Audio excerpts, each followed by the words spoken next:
Oops, wrong way.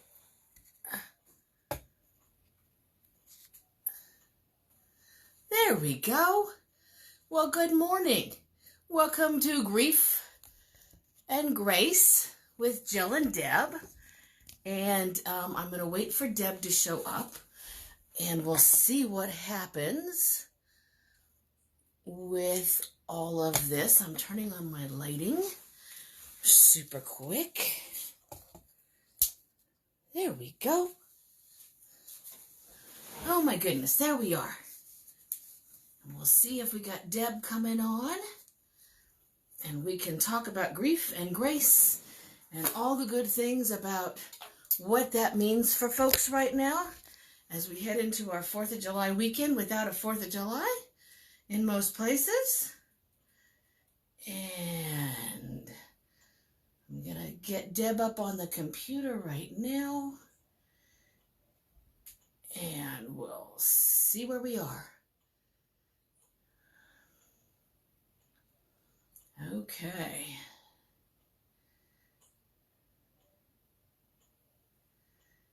And we are live, and we are trying to share so that folks can find us and see if we can find Deb too. So it has been a long week. Here in California, we are in the middle of a COVID, almost like a strike or something. It's after us, and we are back down to lock in for the most part. Mandatory masks pretty much everywhere in a lot of states, definitely in our entire state. And we have ICUs that are full. So it's become quite a thing. I can see Deb is here, and I'm adding her.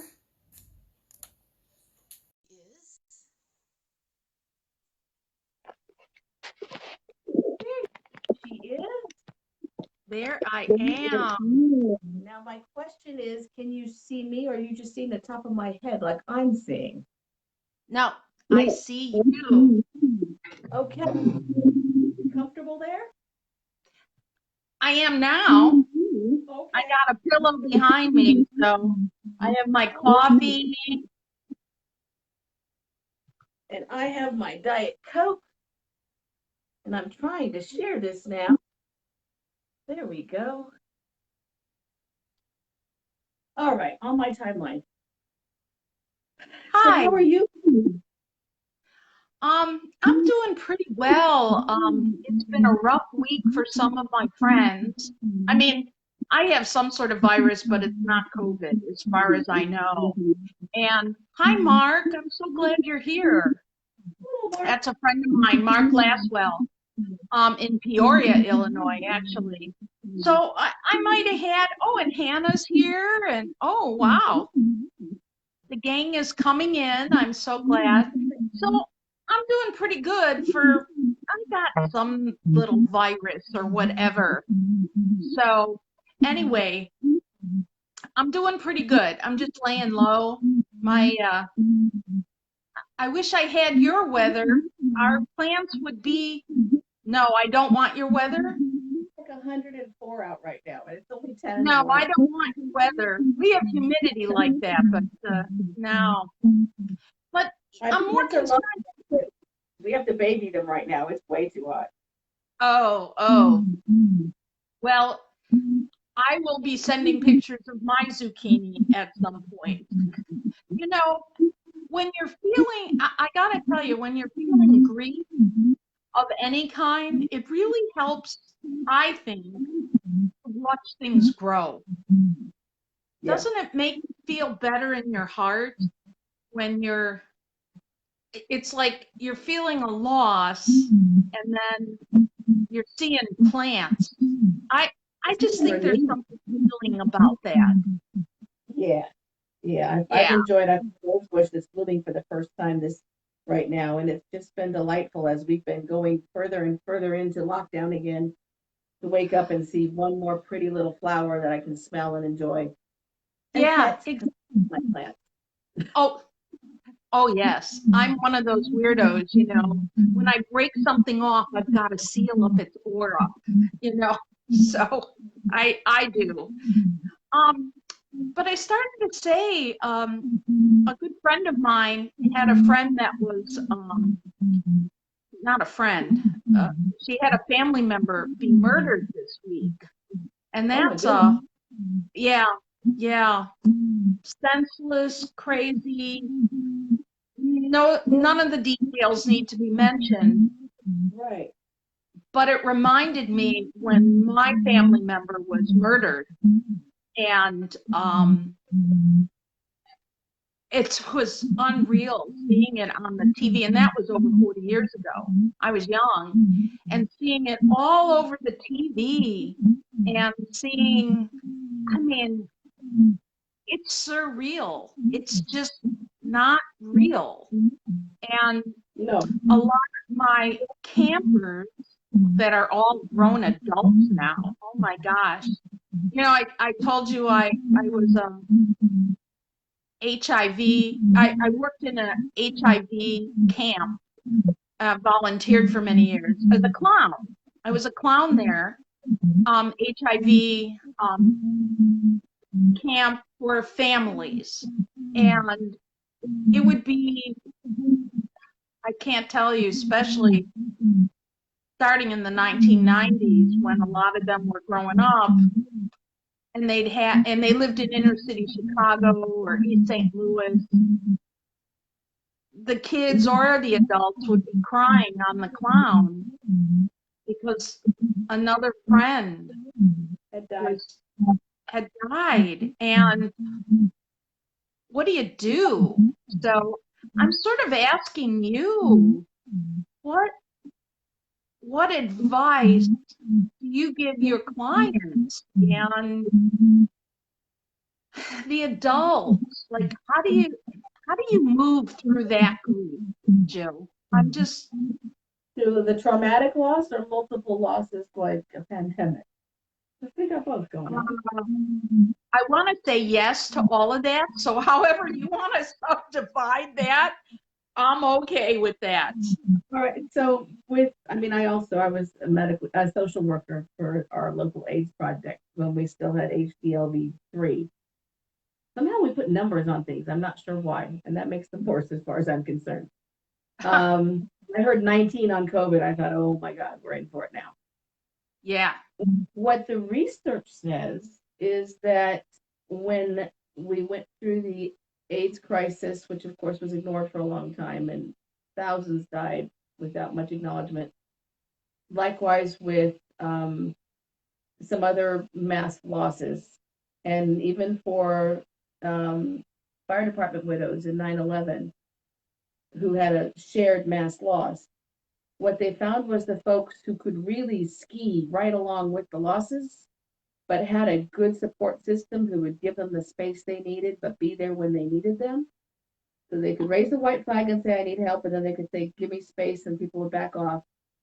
And they didn't allow people to tell them how to grieve, but they could accommodate each loss and then move into the next one and move into the next one. So they were simultaneously grieving and working on the next person who was ill. The folks who got caught up on just one loss or didn't have that support network where they had some freedom but also some good solid backing, those folks are the ones who got caught up and didn't do well and ended up looking to substances or went into major depressions and withdrew. It's partly inner strength and partly inner resilience more than anything, and it's partly you got your peeps. Yeah. What's hard with COVID right now is we have a lot of people who are living at home alone and coping with losses. And they have to figure out ways to reach out to their people without actually touching their people. At least with AIDS, we could hug people. Right. And we can't right now. Yeah. Yeah. What? So it's a matter of putting your people together. In terms of the traumatic, horrible losses, and since I do a lot of grief work, I do get referrals for people who've had just really ugly losses. What's hard is all the social media, because we don't have just TV like we did 40 years ago. You can't turn on any device. If it's linked to you somehow, that every single alert about that death is going to pop up. Everything the police put out, every message from the coroner's office is going to go out, and you're just swamped with it. And for those folks, I tell them, hand your phone over to someone else. Turn off all the notifications. Stop looking. Circle yourself up with whoever you need to in whatever way you need to, but don't let the news feed bleed in, because it's not good to look on the TV and see your house, under bright light. Right. It's just not good for you. Or a family member's house under bright lights. Right. Or, it is, or the photos, it's almost invasive. Yeah. And you're trying to like sort out your own stuff, and there's something out there just keeps, at least to me, it feels like slamming. And the wisest thing is not to look up. And that's not nice. No. They always want to share. They want to, oh, look what happened to my XYZ relative. XYZ relative's primary griever doesn't need that right now. They need to be the one to say, here's the social media plan, and you're not in it. You certainly talk amongst your friends, create a small group if you need to grieve, because clearly you do, but don't do it publicly, please. Yeah, that's great advice. I appreciate it. I get this one particular person that I was talking to. She's brilliant, and she used to be a grief counselor, and so she knows not to look at any of that. But many people don't, So that's just really great advice. I've had people who had a member in the family, and the other family members just have that need to know, and they actually go looking through the coroner's announcements that they make, or they know somebody who works somewhere, or they call the mortuary, they get details. Nobody needs details. If you want to know how your loved one died, you can ask, but you don't need to see that discussed. Exactly. You need to hear the newscasters discussing the number of shots or the number of stabs. No. That's what you need to know. Even 40 years ago, when we didn't have smartphones, we didn't have internet like this, for sure. And so seeing it at 6 o'clock and 10 o'clock, which is when we had our news, there you go. It was rough. It was, for our family, it was rough. Seeing your last name out there totally sensationalized was bizarre, actually. So we've had a couple of real. Yeah. We've had a couple of really high notoriety deaths by suicide out here recently, and in the media, people not related to it decided how somebody died, and then would not, when the report came out, and there was so much evidence that that's what indeed it was. Somebody had taken their own life. And they had a number of issues that led to that. Clearly, you could see the pattern reading what had happened in the lifetime.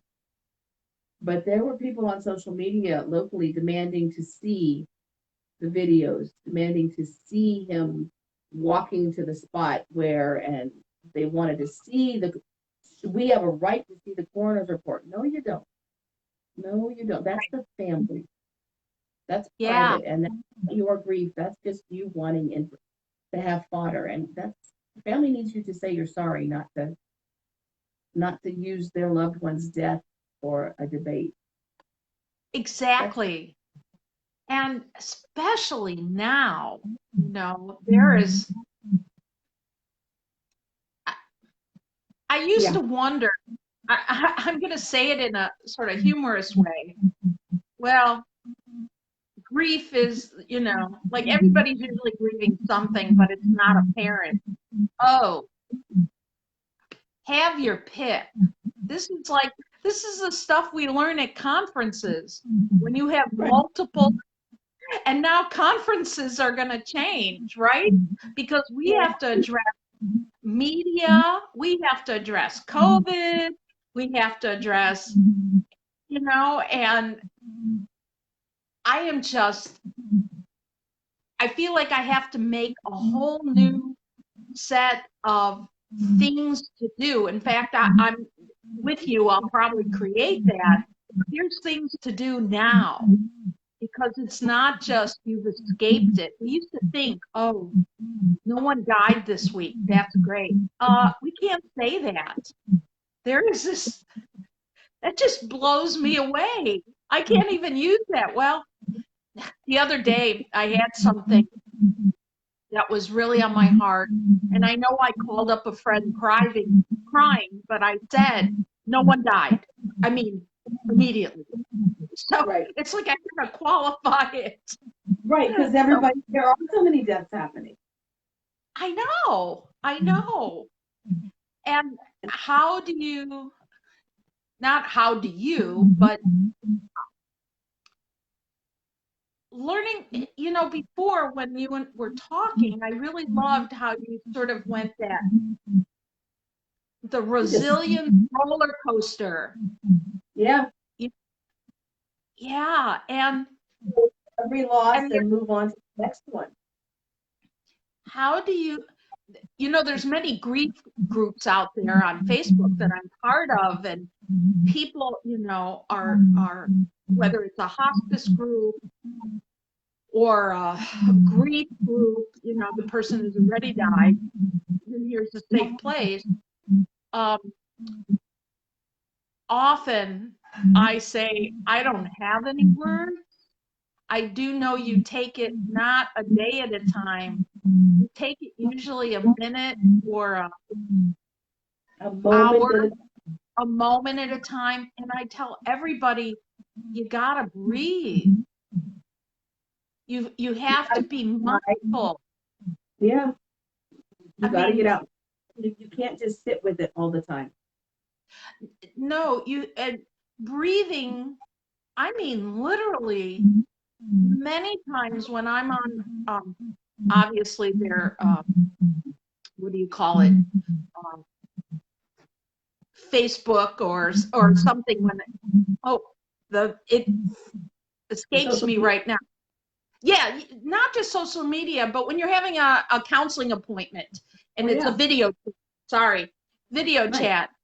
And I could be grieving my memory right now. No, I'm teasing. But when you're having a video chat with someone or even on the phone, nobody holds their phone like this anymore. Now you know how old I am. And so when you're having that, I stop and I go, let's take a breath together. I need you to breathe. I need to breathe. Mm-hmm. When you're supporting people, you need to breathe. And stretch. When you're supporting the support people, you need to breathe. When you have a Zoom group, everybody take a breath together. Silence so we don't hear a bunch of, But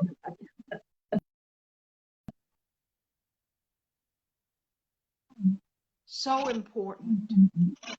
And really take a breath and relax. When I do grief groups online, I'm in the middle of one right now. We do a lot of talking about taking care of yourself and laughing and getting outside and talking about who the person really was with all their quirks, including the sense of humor and the funny stuff. You can't just sit in sadness. It's not good for you. And that, go ahead. That's what worries me. But some of the groups online, the open, come on and join in, some of them have really unhealthy, in my humble opinion, outlooks. So if somebody says, I'm starting to feel better, they get jumped. Because you're supposed to be sad. And if you're feeling better, that means you're not missing the person who died enough.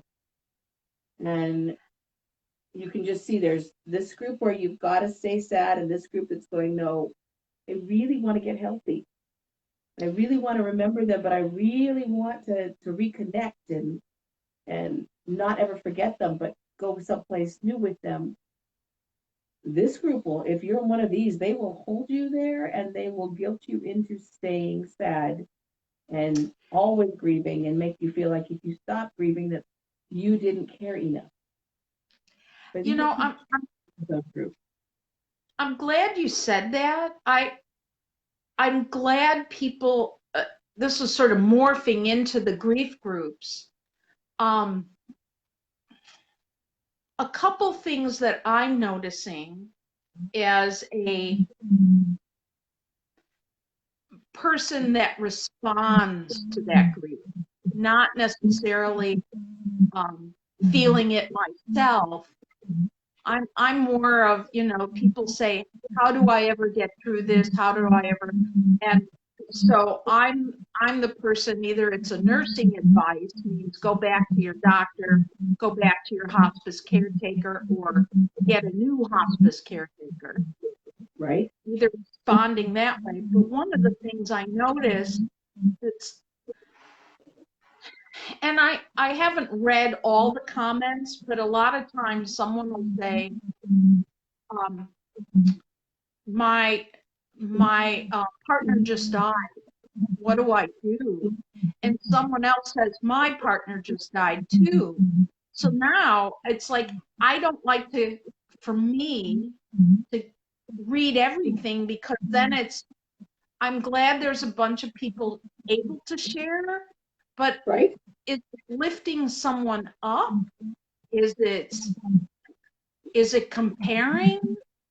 Is it, you know, I have all these questions that there's no, am I still there? I got paused for. Yeah. I haven't seen a lot of rules for groups. You know, I haven't seen a lot of rules. Like, do we want to lift someone up? Then comparing, do you just want a place to, it's sort of a weird thing over the last few months, especially. And you don't compare. You don't want anyone to feel like someone else's loss is more. Everybody's loss is equally important because it's their loss. Exactly. And then he said out loud, you lost someone, you lost someone. Everybody lost someone. It's not a matter of what the relationship was or how close you were. You lost someone. And that's right. You need to grieve that. Yeah.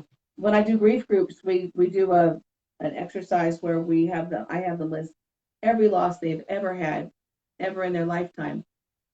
And I call it a timeline, and I tell them, look, from time immemorial, all the losses. Did you lose the rabbit? You know, what did you lose? Did you move? And I ask them to put it away, go back to it, put it away, go back to it. And by the time we get to the next group, they are stunned with the variety and the number and the ones they'd forgotten about. I've had people completely forget that, you know, something incredibly cool at somebody's funeral, and it had hurt them then, but they had just buried it. And so we sort through all of that stuff, because all of those losses that weren't acknowledged before need to be acknowledged. Right. Or they sit maybe for the next one, and then they go join up with it, and then God help you. Never yeah. And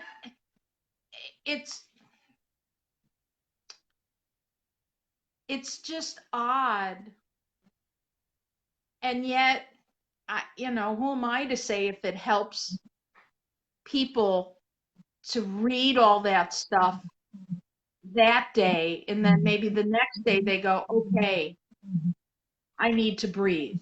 You know, right. That's why I write in those groups, don't forget to breathe, drink lots of water, put your feet on the ground if you can, you know, some self-care tips.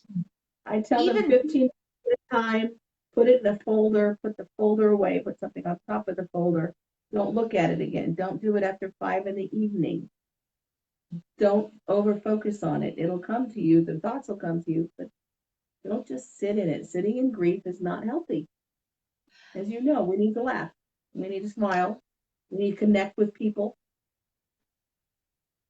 You know, That's service to all those losses. so every time that you have a loss, you have an opportunity to build resilience. Yes. And so, you know, building resilience almost comes with, and there was something I got on Facebook, of course, that building resilience has to do with having empathy for yourself. Mm-hmm. And almost stepping aside from yourself, like letting yourself feel and be like this, and then stepping apart from yourself, not in a surreal way, but at a different kind of consciousness almost, you know, And stepping aside. Yeah. Yes, Yeah. yes. Dee Dee's saying she finds when she does groups, members appreciate the definitions of types of losses and types of Yes. grief to distinguish the differences, and then they hold space for one another, which is exactly the way it's supposed to be. That's exactly, and so, so anybody reading this that's also part of our, that is part of any of those groups, look for ways, even in your mind, to just hold space for that person. You don't have to comment on everything. You just, or you can just write holding space for you. Yeah. Wow. Just write that. Mm-hmm. You know, it doesn't require a whole bunch of other information. Just say holding space for you. Wow. And remembering to hold space for yourself. And take care of you. And Yeah. take care of you. That's one of the things I've been doing a lot of now that we're all locked down, and I've never been a great correspondence person except electronically, really, since we got electronic. But I've ordered a lot of cards, and then I am sending them out. So I'm probably sending out 5 or 10 cards a week to various people for various things. Now, birthdays, of course, but all the other kinds of challenges. Someone has just gone into chemo. Someone is just had a loss. Their pet died. I'm making sure that those get acknowledged so that when they get to the mail, they get that little postal hug. It's, you know, funny you should say that. I was, so I'm watching reruns of stuff, and on Chicago PD or Chicago FD, I don't know which one of them, there was a firefighter that went to a scene where a postal truck had crashed and there's letters all over, and he finds a letter when he gets back to the station stuck to his boot. And the postal people weren't helpful, but the guy who was real tech savvy said, oh, and he got the address by doing a simple rub over it, right? So Right. that firefighter goes to the woman's house, or goes to the house and says, are you so-and-so on this envelope? And she goes, yes. And it turns out it was the last piece of mail her husband had sent before he was killed in Iraq. And wow. I know. So part of you goes, wow. Part of you goes, that mail is important. That package is important. And number 3, it's, you can hear the voice through the words that are written in that person's handwriting. I mean, how many of us actually like hold on to cards from people that have died that wrote us something special? I know, me too. Big box. I know. So all these old school stuff are still really important, and you're supporting the U.S. Postal Service. Which So, is also really important right now. Yes. And they've yeah. got some cool stamps. Let me just tell you, there's a new Krista McAuliffe stamp. which is of course a memorial all by itself, but they've got a lot of nice stamps right now. I know. I know. And I'm you all know what? If you're afraid of going to the post office, you can also order them online, however which it is, is. yeah, it takes them about 5 days, and they will send you your little envelope with everything you need. They'll even ship you all the packaging stuff that you need if you want to send boxes. Right, So right. super helpful. I'm not sure that my mail person really appreciates me because I'm constantly sending out boxes because I've got grief t-shirts and grief books, and I'm shipping those out constantly. And oh no, she's at it again. There's another Aha. box. So The wild before, I had was hot pink.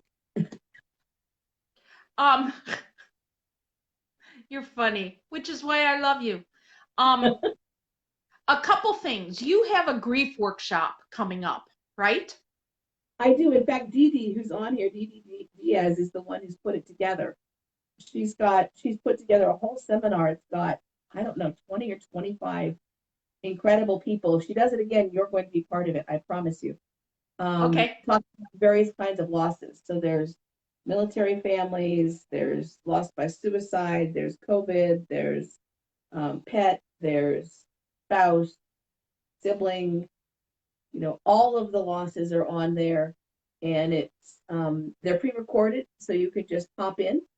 The registration starts in early July, and I'll have it up on here.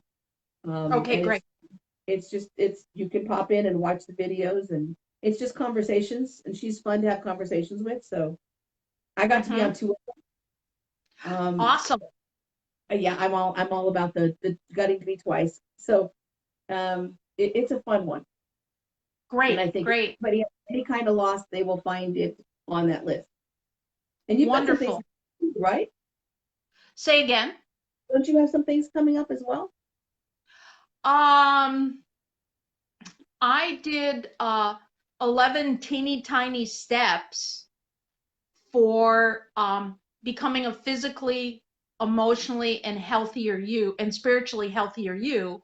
Um, I will be letting more people know about that. I did that for the Association for Applied and Therapeutic Humor that I'm part of, and that's real important. Um, Dr. Melissa Mork also is part of that organization, and she also wrote a book about humor and grief. And so I'm hoping um, we can invite her Oh sometime yeah. to speak here. That's I already reached out to her. So she's got a book on Amazon. I think it's a great non-religious book to talk about a death with adult. It's for the adult reading it and the child receiving it. So I think, and that's called Grandma D's Bubbles. I And don't I have love any. that book. Gotta read it. Thank you. Thank you. And so I want to know about your t-shirts. I'm wearing a Humor Helps t-shirt, but I'm all in for messages across my chest. Well, So I made t-shirts because we were doing conferences a few months ago. And I like to be just a little bit confrontational to get people doing conversations. So I have one that says, let's talk about death. Yes, I said that. And I've got your grief, your way, your rules. Remember that. And the rainbow bridge never separates hearts and paws. Right. oh, I need to, do you have those so that we can They're, order them from you? they're going up. I had my kid take pictures of them finally yesterday, so they'll be up on some of the Facebook pages because we just got Great. Adele's little pop print back. Oh, Came home in her little box. So we have that one, and I have one about dementia caregivers are heroes without capes, because I do dementia as well. But yes, there's a yeah. variety that are sort of in your face, and I've got also one that says I speak grief. And when I wear that one in the community, invariably I'll get stopped no matter where I am, and someone will need to tell me their story, which is fine. I'm happy to do that. But it just tells me how many people don't have a place to tell their story. Right. So Well, I welcome in part to I'm encourage people to speak. Yes. And I'll probably be ordering those in a couple colors from you. Just saying. And anyway, I'm going to be from one of the deaf cafes. I collected the cartoons, so I'll be taking pictures of those, and I'll probably send them to you, and we can have the person who knows how to put them on. That's perfect. Well, it's about 12:30. Yeah, I actually put a clock in front of me today to be more mindful of time. So we're at time. We're at time. This is great. I will see you next week, folks. If you guys want us to talk about anything in particular, please tell us. We'd be happy to. Deb, feel better, and please tell me it's not COVID, that you know for sure it's not when you get there. Yeah, it's not COVID. I mean, okay. I'm good. I'm good. All right, everybody stay well. Wear your masks.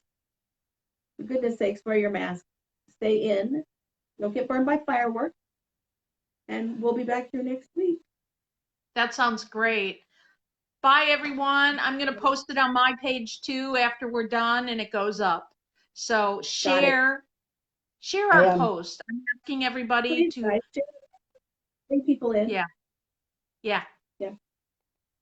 All right. All right. Next week. Happy 4th of July. Happy 4th of July. Bye-bye.